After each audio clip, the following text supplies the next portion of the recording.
That was rather morbid.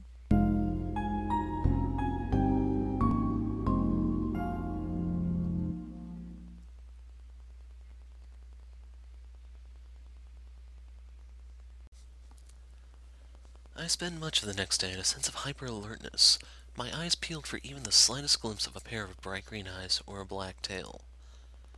However, the hours tick by slowly in a cacophony of screaming children and their warbling, discordant, singing voices, and I still see no sign of her. So this guy's as harsh as Simon Cowell. I'm not sure if I should be relieved by Belle's conspicuous absence or not. On one hand, I did enjoy the attention, but on the other, I would rather not jeopardize my relationship with Sally any further. She is my wife, after all, and I do love her. That's what I've been telling myself. Finally finished with school for the day, and not a minute too soon, I wipe my brow and heave a heavy sigh. Kids, they really take it out of you. Sally wanted us to have more children, a son perhaps for Millie to play with, but I thought that sounded like too much hassle, especially since I work with children every day. People might romantically think of children as perfect angels. Who does that? Oh man. People might romantically think of children as perfect angels. Still images from blurry Victorian pictographs, with big eyes and curly hair and cherubic smiles. I, however, know otherwise. Young children are maniacs. Only this morning I had to scold Peter Newberry for hitting poor Gemma Ashton over the head with a recorder, and that's not to mention the fun particularly ingenious brass players can have with their spit valves. I really don't get paid enough for this. With a groan, I shrug my coat onto my shoulders and do a quick circuit around the music classroom. I close and lock the windows, draw the curtains, turn off the sides, and then, satisfied that everything is in order, I exit and lock the classroom.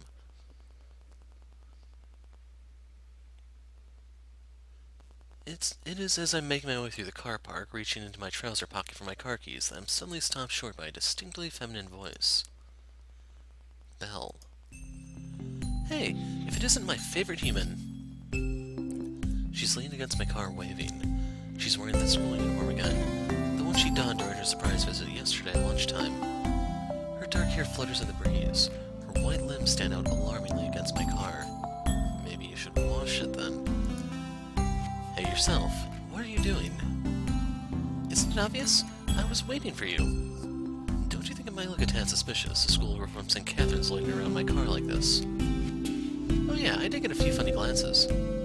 You did you? Yep, there was this woman who had a face like a trout. Her skin was gray and her eyes were squinty and all close together like this. Belle pulls a face, pursing her lips and making eyes bug out until it looks like she's wearing a Halloween mask. I laugh despite myself. If there's one thing I like, it's a girl who knows how to poke fun at herself. She gets bonus points for being so pretty to begin with. I take you to run in with the eminent and esteemed headmistress then. Oh? And I take it from your tone you don't like her very much. Not particularly, no. I don't think she likes me very much either, so... I walk over to my car and unlock it, the keys jingling in my hands.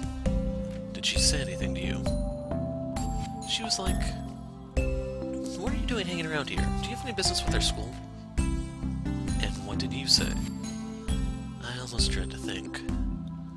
Well, I believe honesty is the best policy, so I told the truth. What a pure girl you are.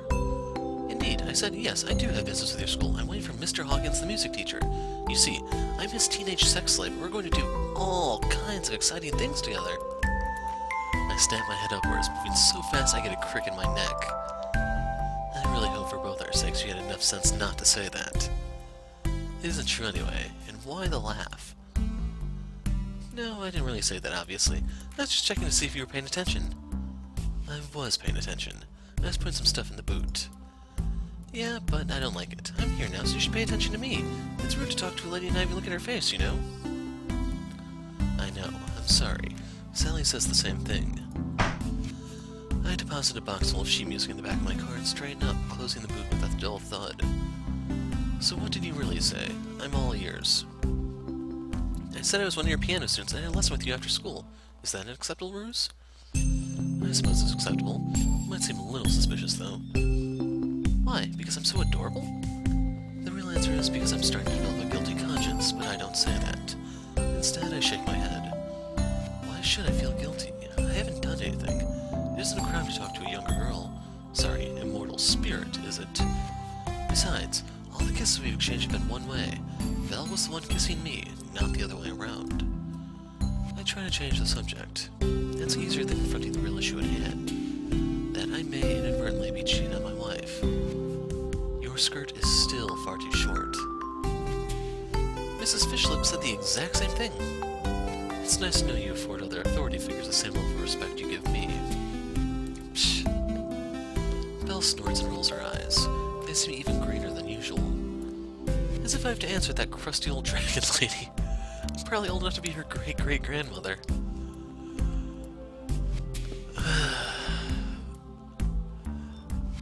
Of course, I can't imagine Maria doing an answer to anybody, save the guillotine, of course.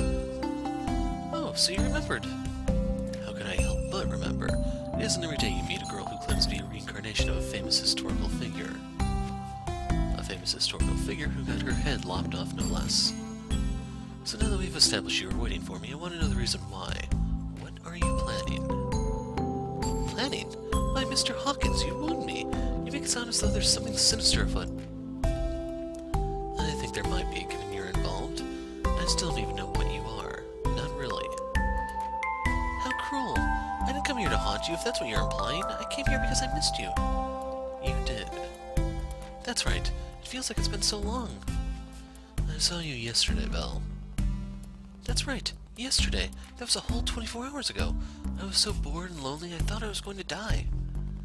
It's rabbits that die from loneliness, not cats. Same difference.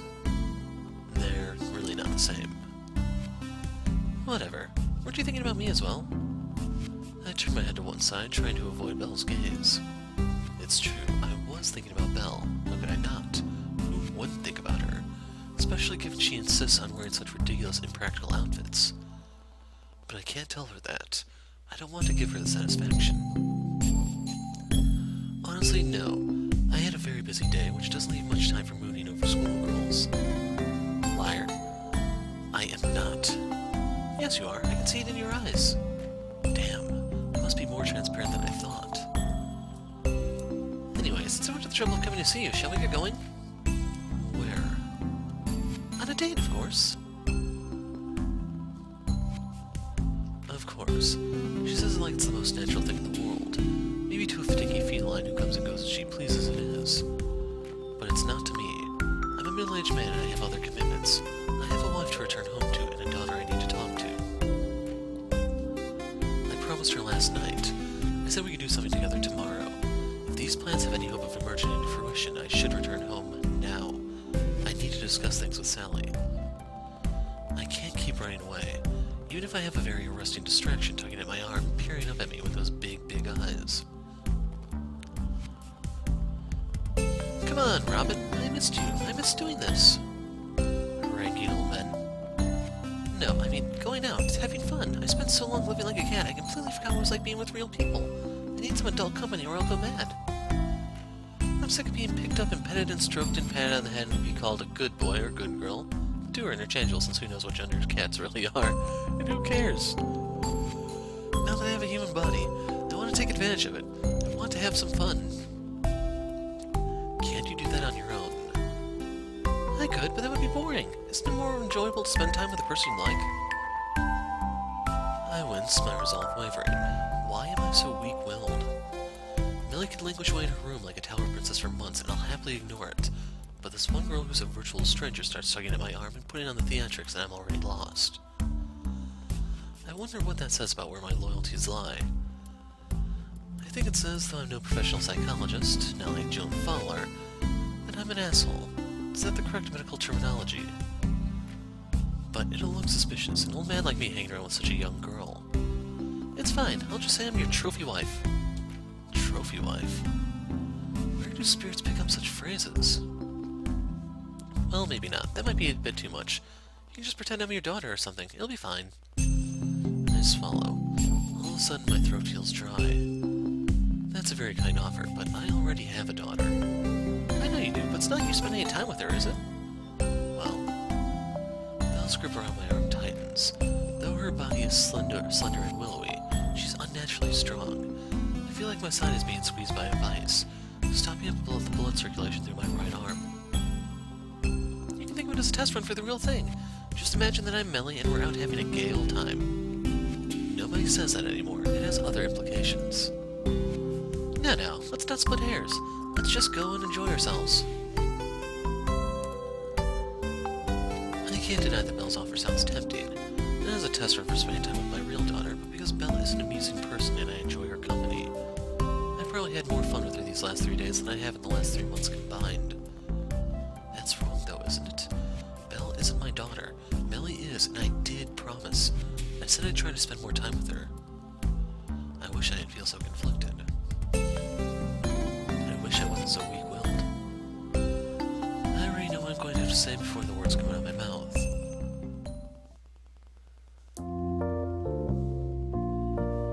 So, was there any reason why you wanted to come here of all places? Not really, I just thought it looked cute. Cute being the key word. After I reluctantly acquiesced to Belle's demands with the stipulation that we return home in under an hour, Belle decided to drag me all the way here. I realized that by phrasing what transpired these last 5 minutes in such a manner, I had made myself seem like an unwilling victim, pulled along by Belle's inscrutable machinations like a cog in a machine.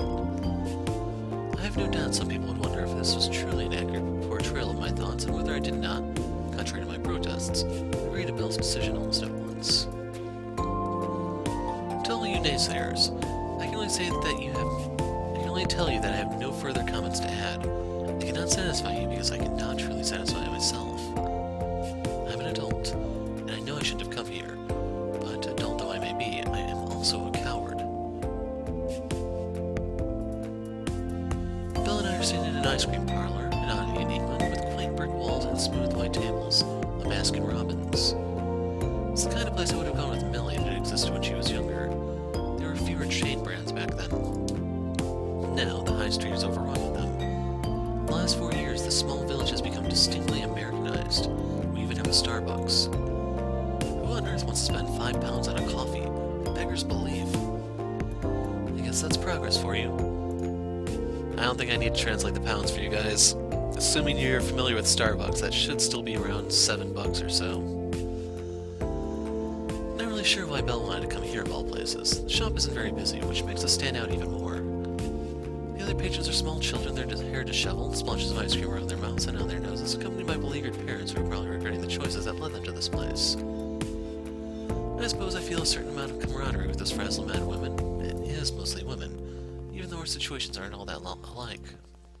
I'm beginning to wonder why I came here, too. The staff gave us no shortage of funny glances when we first came here, prompting me to explain perhaps more defensively than I should have done, that I was here with my daughter. They seemed to relax a little after that, but I'm still aware of their eyes boring into my back. Or maybe I'm just being paranoid. Is this my own guilty conscience? My personal Jiminy Cricket giving me a short prod in my neck with the tip of his umbrella. I was right to think that going out with Belle would be a bad idea, particularly when she's wearing that school uniform. I probably look like a criminal. I feel like a criminal. This isn't working wonders for my self-esteem, though Belle is undeniably pretty. Pretty girls aren't just entertaining distractions, they can be dangerous too. At least Belle looks happy. She's eating an ice cream, savoring it slowly. She brings the silver spoon to her lips, laden with ice cream, and draws it into her mouth. Her lips part into an O as she lets the ice cream dissolve across her tongue. The expression on her face is one of pure bliss. It makes her look even younger than she already is. You really like ice cream, don't you? I love it. I must have gotten a taste for it the other night. I don't think it was just the ice cream she was savoring back then, though. Hey, they're gonna show us the CG again. I replayed that memory through my mind once more. My cheeks start to flush. I turn my head, pressing one hand across my mouth. My cheeks burn.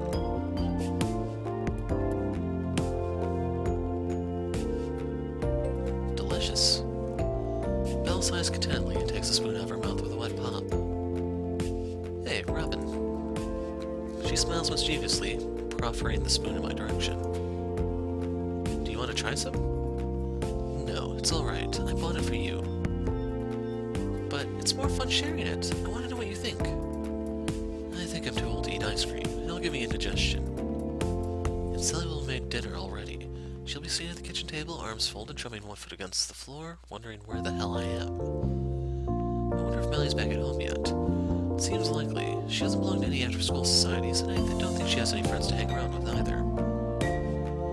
I bet Sally sent me a bunch of text messages. Voicemail, too. I don't know because I've had my phone turned off the entire time. I really am a coward. Come on, you're not that old. You still have a full head of hair, at least. For now, we'll have to wait and see what happens. So stingy. You're no fun at all. I guess I'm inclined against my shin. It's Belle's foot, encased in a shiny black shoe. At least her shoes are school regulation, quite unlike that ridiculous skirt. Don't do that, it hurts. And you hurt my feelings, refusing to share this delicious ice cream with me. I've eaten ice cream before. I know how it tastes. But it'll taste even better if you eat it with me. A pause. Or if you eat it off me. Please don't say such things when we're out in public. We look suspicious enough as it is. Belle sticks out her tongue and delivers another kick to my shin. Maybe she's trying to engage me in a game of footsie, but I refuse to cave to her whims. Even if resisting her blows is quite painful. How? Where does she get all this strength from anyway? Eventually, Belle tires of this game, and she turns her attention back to her slowly melting ice cream. She lifts a spoonful of the frozen treat up to her lips and slips the spoon inside the warm pink expanse of her mouth. She was a little over-enthusiastic there, actually, because when she draws the spoon away, I see a smudge of synthetic strawberry-flavored ice cream on the tip of her nose. It's kind of cute, actually. You got some food on you. Where? Just here. I tap my own nose for demonstration. I can hardly wipe it off her nose myself. Most fathers aren't that touchy-feely with their daughters, are they? I'm certainly not with Mellie. Then again, my relationship with Mellie is rather unusual. Belle frowns, wrinkling her nose and going cross-eyed for a few moments. Is she trying to see that smudge of ice cream for herself? Can't you wipe it off for me, Robin? Why can't you do it yourself? You're a big girl, aren't you? No, I want you to do it. If you won't share this ice cream with me, you can at least help me clean up. Isn't that a staple of any first date? What do you mean, date? I lower my voice to a whisper and lean forwards, glaring. Remember, you're meant to be my daughter. That's what I said, and I'm going to stick to my story. Oh, please, you're being way too paranoid. As if anybody in here cares. The staff are all too busy trying to make sure none of the little kids knock over their banana splits. Be that as it may, it doesn't hurt to be a little more careful. Belle giggles, her chest rising and falling beneath her school sweater. Not that Belle goes to St. Catherine's, of course. Come on, Daddy. Can't you do your little girl a favor just this once? You have a human body now, Belle. Just think, opposable thumbs. Don't you want to take advantage of that? It is true that I'm rather fond of my new body, but there's more to life than opposable thumbs. What about the romance? There's no romance here. Not between family. We're not the Borgias. I pause. Since you were a great Aunt Clarice's cat for almost 8 years, I guess that means you really are family. You've known me ever since I was a little boy. And you've known me since I was about this tall. Belle holds one hand up above the table on top for emphasis. Touché. Maybe family isn't the right term. Perhaps you could call us childhood friends. I don't recall you being particularly friendly. You used to scratch and bite me all the time. That was before you almost drowned trying to save me, you dolt. I would have been a great deal nicer had I known about your hidden depths. I don't think I have any hidden depths. I'm about as deep as a puddle. Maybe you are now. Marriage, Melody, and an unfulfilling job where nobody takes you seriously drove it all out of you, didn't it? I wince. I thought we were just playing around, but Belle's eyes are as sharp as ever, even when she speaks with a slight lilt to her tone. Maybe we really are like childhood friends. I've known her longer than I've known Sally, and she certainly seems privy to all my secrets, even the ones I don't want to admit to myself. So, Belle leans forward, cupping her chin with her hands. She peers at me, a smile on her face, expectant. Her eyes flash. Are you going to clean me up or not? Her gaze is disconcerting. I don't think I can argue back. She's worn me down. Alright, just don't make a big song and dance about it. Don't worry, I won't. Belle looks at me expectantly. She almost looks like a fairy tale princess awaiting the kiss of a handsome prince. Unfortunately, I'm not royalty. I make my living on a teacher's wage, and it's a mere pittance at that. Plus, I'm hardly what you could call handsome. And if we really want to smash this simile apart, Belle isn't a princess. I think she's more like a wicked witch or a femme fatale with her all-knowing eyes and her too short skirt. I lean forwards, a napkin crumpled in my hand. All of a sudden, Belle's face seems far too close. I can almost count her individual eyelashes, feeling her breath against my cheeks. Got you.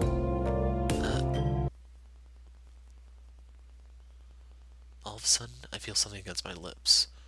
Something soft, warm, and not entirely unwelcome. Belle's kissing me.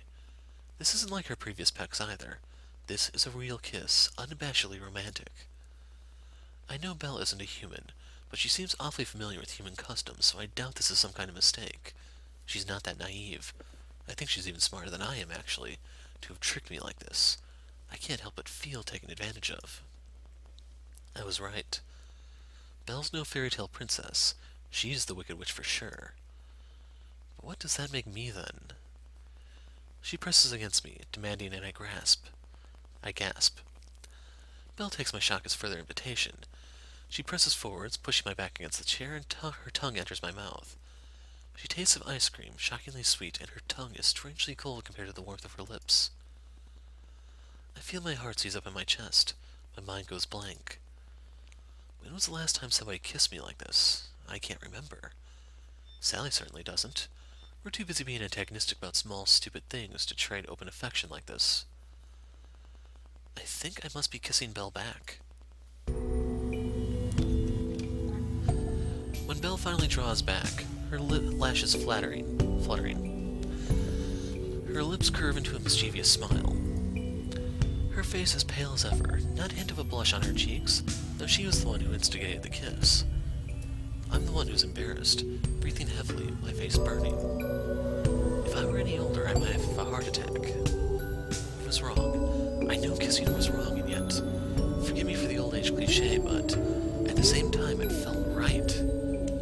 But maybe it felt right because I'm a pathetic old man who hasn't been getting enough action from his wife. It doesn't mean much.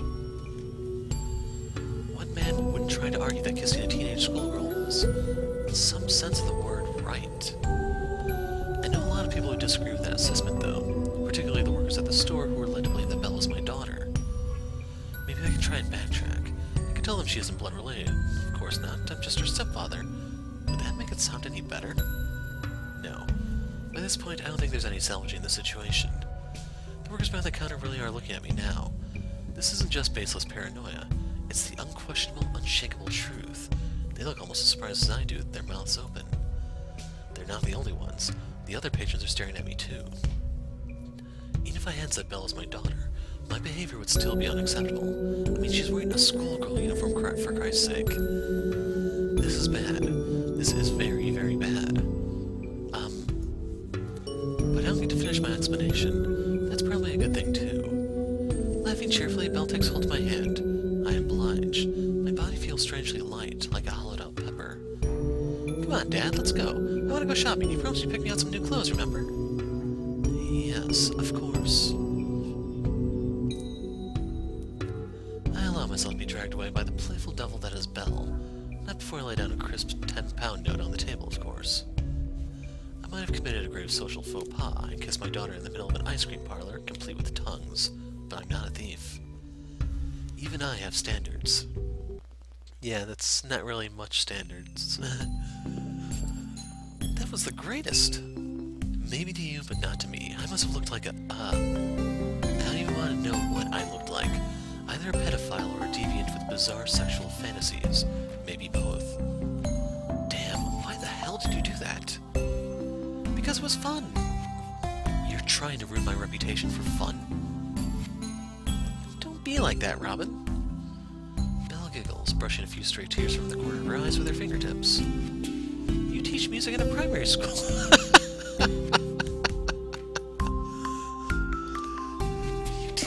You teach music in a primary school. It's not like you have much of a reputation. Well, you might be right there, but still, I'd like to retain what little scraps of dignity I may have. did you see the looks on their faces? It was amazing. I thought the girl behind the counter was gonna faint. Deriving this much amusement from the suffering of others is a sign of sadism. Well, people from certain cultures do call beings like me demons. Maybe they weren't far off from the mark. Come on, it was all harmless fun. For you, maybe. You're right. I'm sorry, this is very serious. Belle nods soberly, her arms folded, trying to force an expression of contrite guilt. Her eyes are upturned, much like the Virgin Mary seeking guidance from God. This facade, however, does not last very long. Her shoulders start shaking within seconds, and laughter begins to bubble from between her pursed lips. She laughs so hard she's doubled over, arms around her middle as though she might explode from the hilarity of it all. She laughs openly without abandon, just like a small child. Her laughter is without grace, discordant and jumbled, but it is precisely because her laughter lacks harmony that it's so very charming. I don't know if I've ever heard anybody laugh like that before, with quite so much zeal. Though I'm shaken by the earlier events, and my face is still beet red from embarrassment, I soon find myself joining in. I want to be mad at her, but I can't. How could I? It would be impossible, especially when she looks so happy. See? Belle points at me, a triumphant smirk on her lips. She wore a similar smirk just after she'd kissed me, as though marking me as her own personal property. You laughed. I made you laugh. Because the situation is so very ridiculous. What can I do but laugh? I know, right? You shouldn't take yourself so seriously, Robin. You'll get wrinkles. I already have wrinkles. I know, but more wrinkles. Bella giggles, pressing her hands against both sides of her face. It's because I prescribe a strict diet of at least one amusing experience per day that my skin doesn't sag, no matter how old I get. I'm several centuries old, and I still could pass as being 16. I roll my eyes, though I can't stop myself smiling. How does she do it? Dermatologists all over the world are baffled. What's that meant to be? It sounds like it'd be some kind of dumb internet advert. You know what the internet is. Well, duh. How would I be able to live in the 21st century if I didn't know what the internet was? I don't know. I thought the digital era might have passed you by since you were busy being a cat. Come on, cut me some slack. I'm a pretty trendy person. I even know how young girls wear their uniforms. Belle strikes a pose, one hand on her hip, her skirt, still as short as ever, catches in the breeze, fluttering around her thighs. It's a good thing the two of us vacated to this river, only a short walk away from the main shopping center.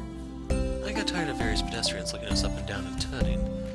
No doubt they, like the workers in the ice cream parlor, assumed I was Belle's father. Disgusting. I can just imagine the little ladies thinking as they adjusted their beige handbags around their shoulders. How could a father let his little girl go out dressed like that? I wish I could have explained to them that I've told her to dress sensibly multiple times, but she doesn't listen. Belle's too wildly and willful. Though she isn't sporting her fluffy black ears and tail, she really is just like a cat. She does whatever she wants. God, Belle. I sigh, running a hand through my hair. What am I going to do with you? You're impossible. Yep, that's my middle name. Speaking of which, I don't know your last name. You never told me. I pause. And I doubt Belle is your real name either. It isn't, but it's a lot cuter than my true title, and easier to pronounce too. Christ, I hope you're not some kind of Lovecraftian abomination. Hey, I resent the term abomination. That's discrimination. Discrimination against us non-humans. Discrimination, huh? I didn't know spirits were all that concerned about being politically correct. So I guess they prefer the term Lovecraftian horror? Oh, you'd be surprised. Belle smiles. Just stick with Belle. I like the sound of my name when you say it. Plus it suits you. What do you mean it suits me? You like music, right? Don't you think Belle is a cute musical name? And it's less obvious than Melody. You think Melody's name is too obvious. It isn't hard to guess one of her parents plays the piano. Let me put it like that. Sorry. I apologize, though I'm not sure who I'm apologizing to. Belle for being so transparent. Melody for giving her a name which, with the gift of hindsight, turned out to be so incredibly unfitting. I guess I've never been very good at naming things. The goldfish I had when I was a kid, Bubbles and Goldie, are a testament to that. All the more reason we should stick to Belle. Let's keep things simple. Right, simple. I can do simple. I groan, burying my face in my hands. Simple, yeah, right. My life has been anything but ever since I had the misfortune of running into Belle. No, maybe it started earlier than that. I have the vague feeling that ever since great Aunt Clarice bought the awkward and aloof Belle from that pet shelter, my life has never been quite the same.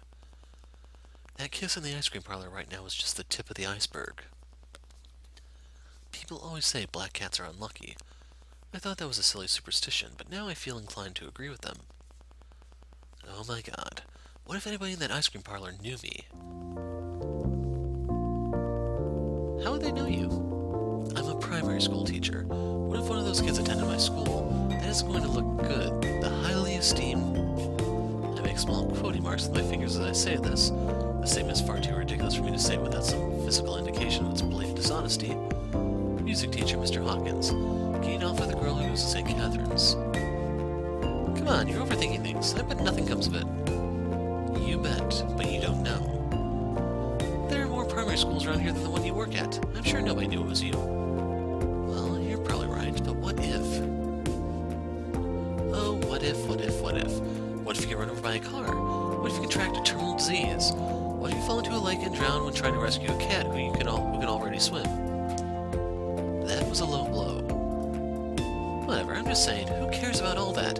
It's because you humans get so hung up on countless possibilities that you never do anything. You just while your lives away as though you're waiting for a bus in a shelter, a bus that'll never come. Is it being driven by Godot? You just need to take life by both hands and go out there and do something. What's more improbable is just how much Belle seems to value life. It's strange to me, particularly since Belle's a human herself, and by her accounts has lived far longer than I have. Than I ever will. I guess you're more of an optimist than I am. But of course.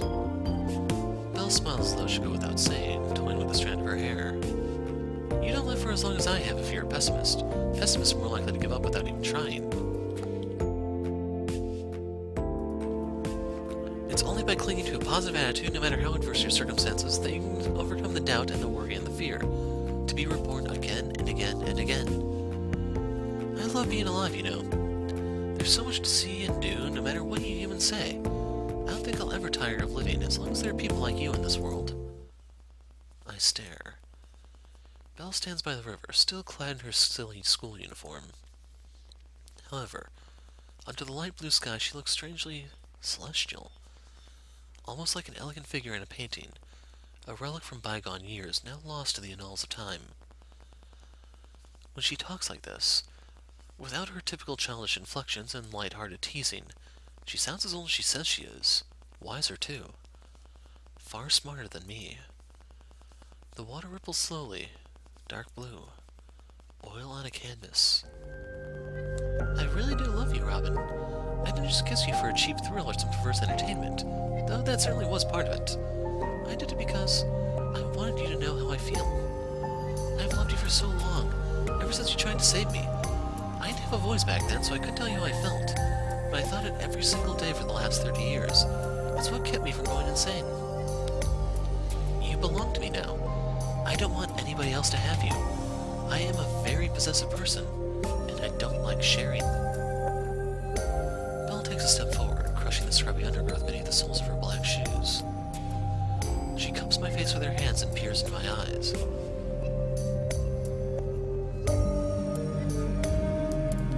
She feels even closer to me now than she did in the ice cream parlor. Maybe it's because we're all alone. There's nobody to come between us, just my own guilty conscience and ghostly thoughts, but I soon brush those aside. The rapid beating of my heart dispels all doubts. I feel my eyelids falling shut as though compelled by some greater force. Maybe it's because I've grown up on cheesy Hollywood romances that dictate during the kiss scene both participants must close their eyes. This is probably quite bad. Against my better judgment, I think I might be falling for her. And no, it isn't just because of the short skirt. It's not every day a man hears a confession that sounds quite as sincere as this. Belle's right. My heart really does belong to her. From the moment you tried to save me, our destinies became interlinked. You've already committed to me, Robin. You can't escape now. Just try to leave me if you dare. I'll drag you back, each and every time.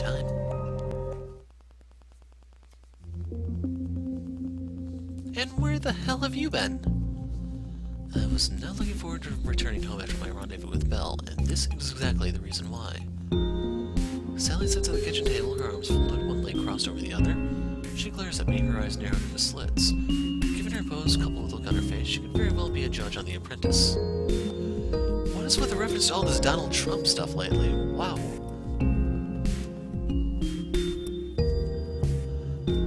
If I knew it, but I think the guy was elected president or something, you know? I just need to hope I'm not on a watch list after that Civ 6 playlist. I wonder if she'll tell me that I'm fired. Fired for being her husband. Look, I'm sorry, Sally. Sorry? You're sorry? You think you can just say sorry and that will set everything right, do you? No, of course not. I was caught up with work. Which is a complete and utter lie, but Sally doesn't need to know that. Or rather, I don't want Sally to know that. But I think she sees through me. Though her eyes aren't quite as large and piercing as Belle's, Sally has always been fairly astute. Work, of course. Let me guess. It was another meeting, was it? I want to retort with a defensive I really was at a meeting yesterday, but I know I can't. That only confirmed that this time I wasn't at a meeting at all. Instead, I bite down my lower lip, unable to say anything.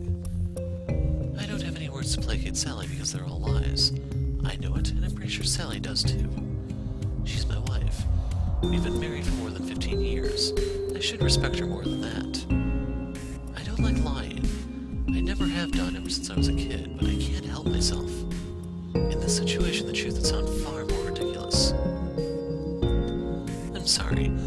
I was just having an emotional encounter with the reincarnation of my great-aunt Clarice's pet cat. Like Sally would believe that. I thought you were going to make more of an effort, Robin. Did you promise Melly we were going to go out tomorrow? That's right, I did. I haven't forgotten, Sal. Well, that's great. It's great that you haven't forgotten about your daughter. Do you want me to give you a round of applause? Maybe a standing ovation? Look, don't be like that. I already told you things have been pretty hectic. I'm kind of stressed out, but I do want to go out. I want us to have fun together, like a family. A family, huh? You have a funny way of showing it. Yeah, well, it's because I'm a guy. Doesn't come with the territory. Stoic, distant, bad with feelings. Men are from Mars, women are from Venus. Don't think you can get away with your behavior by spouting Victorian gender politics. Next you'll be telling me about separate spheres and straight-lacing, and then I might really have to hit you. Please, don't. As a primary school teacher, I don't condone physical abuse. Sally hurums haughtily, but I think my silly comments were able to slip through the cracks in her armor. At least she looks a little calmer now. Mollified. I wonder where that word came from. In this scenario, would it be more correct than saying salified? By the way, Millie said where she wanted to go. She did. I must admit I'm a little surprised. I promised Millie I'd take her out tomorrow, but I wasn't entirely expecting her to take me up on the offer. Maybe she has more faith in me than I thought. Yes, she did. You would have known that yourself, Robin, if you'd come back in time for dinner. I'm sorry. Guilty as charged. What was for dinner, by the way? Pork chops. I left yours in the microwave. It'll be cold by now, but I can hardly do anything about that. It's alright. I never asked you to become a Time Lord. I can just warm it up, no trouble. Science lips quirk again at my comment, though she tries to keep her inadvertent smile under control. I hate it when you do that, Robin. Do what? Tell jokes like that. It makes it infuriatingly difficult to stay angry with you, even when I know I should. Then don't be angry. Please, let's not. Not when we're going out tomorrow. Sally inhales heavily and shakes her head. Alright, fine. For somebody who can be such a bungler with words, I can be surprisingly smooth at times. So, where did Melly want to go? Where do you think? What are Melly's fondest memories? Not our holidays to Whitby? Whitby, more like. We used to go there a lot during the summer holidays, Sally, Melly, and I, but Mother Nature was against us and it nearly always rained. I don't think we got to go sunbathing once. Well, that's England for you. I don't think Whitby would be Whitby if it weren't under a constant cloud of rain. No wonder that annual Goth Festival takes place up there. I can't think of a better place for dark, gloomy people than dark, gloomy Whitby. For some reason, Millie always loved going to Whitby. She liked examining the ruined chapel, meandering through the cobblestone streets, and rifling through all the tacky little gift shops. The fact she never got to swim didn't seem to bother her, probably because Millie doesn't actually know how to. Sally and I kept saying we'd take her to the local leisure center when she was younger, but neither of us ever got around to it.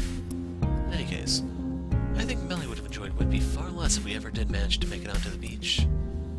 We went to Cornwall a couple of times in the past, and Melly never appreciated the warm beaches or the bright blue waves nearly as much as she did being bundled up in her pink anorak? I would actually know this word. Pelted by the rain. What a contrary girl. I guess she's pretty dark and gloomy herself. That's right, Melly loves Whitby. It's one of her favorite places. Well, that's a humble enough wish. Whitby isn't too far away. Only an hour or so, give or take. Right, if our sweetheart wants to get wet in Whitby, she can get wet in Whitby. I have no qualms about that. You might want to think about packing an umbrella or two, though. It never hurts to be prepared.